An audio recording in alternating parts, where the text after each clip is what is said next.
Welcome to another edition of Wouldn't You Like to Know? I'm here with Marty Osborn again, and today's question is Offsite leadership summits. Are they worth the investment? I think that's a great question. I do too, because they're definitely not cheap, but let's get into it. What are your thoughts on the Offsite leadership Well, summit? one thing that just came about, and I kind of posted about it, but we've now 3 years in after the acquisition, and we just had I guess you could call it an alumni leadership summit in south of France at our business partner, Steve Brindle's house.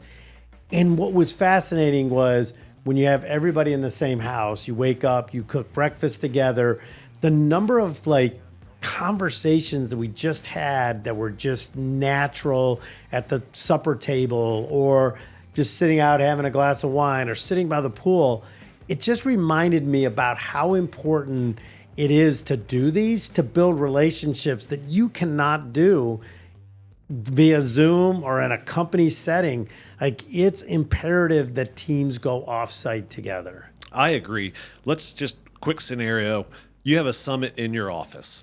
This is typically how they run, right? Everybody comes into the conference room. You do whatever the agenda says. Okay, we get a 10-minute break. Everybody runs back to their office, jumps on their computer to check emails, make sure nothing's on fire. Then they come back in the conference room, you do your agenda. There's none of those, I guess you'd call them micro interactions of just sitting around a table eating. Now, you may do a working lunch, but guess what you're doing at a working lunch? Working. And I firmly believe that as well. The magic of offsite summits isn't the agenda, isn't the business stuff. You could cover that anywhere. You can't force those interactions at the dinner table, at the swimming pool. I still remember one, we were in New York. Somehow we got into a water gun fight. Yeah. Yeah, we don't want to go into that one. I thought I got away. I got up into my room and got the door shut and was like, ha, I'm safe. And Michelle Kelly was hiding in the closet with a bucket of water, just dumped it right on top of me. I was like, well, I guess I didn't win. Oh, man. Now you're bringing up that. I have to tell one other story, too, is there was one guy who was our business coach, was Chris Oakley, and I got him to open the door, squirted him. He comes running out, and I run around, and I'm running down the stairs, and he leans over, and he grabs me by the shirt, and I'm literally hanging by my shirt as he's leaning over, and everybody's laughing and squirting each other, and it's just those bonds that you'll never forget. And what's interesting is we think that it's the meeting and the numbers and all that stuff, and if I think about, and again, I said this, what are some of the top 5 things we did for success at Advoco? And one of the top 5s was when we started doing offsite 3-day leadership meetings. The stories are just of us sitting around laughing at the beach, laughing the water gun fights, sitting in a hot tub, sitting at the breakfast table, just morning coffee. Those are conversations and bonds you will never forget.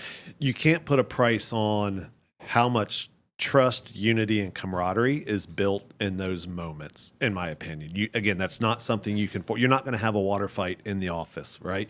You're not going to have... I think we even had a snowball fight or something. You're just not going to have those kind of things when you're in the office. And I think those are the things that you remember. I couldn't tell you a single agenda item.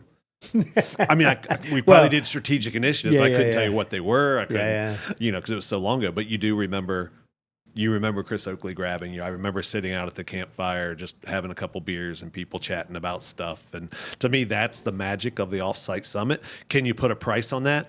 Absolutely not. So it goes back to what business are we in?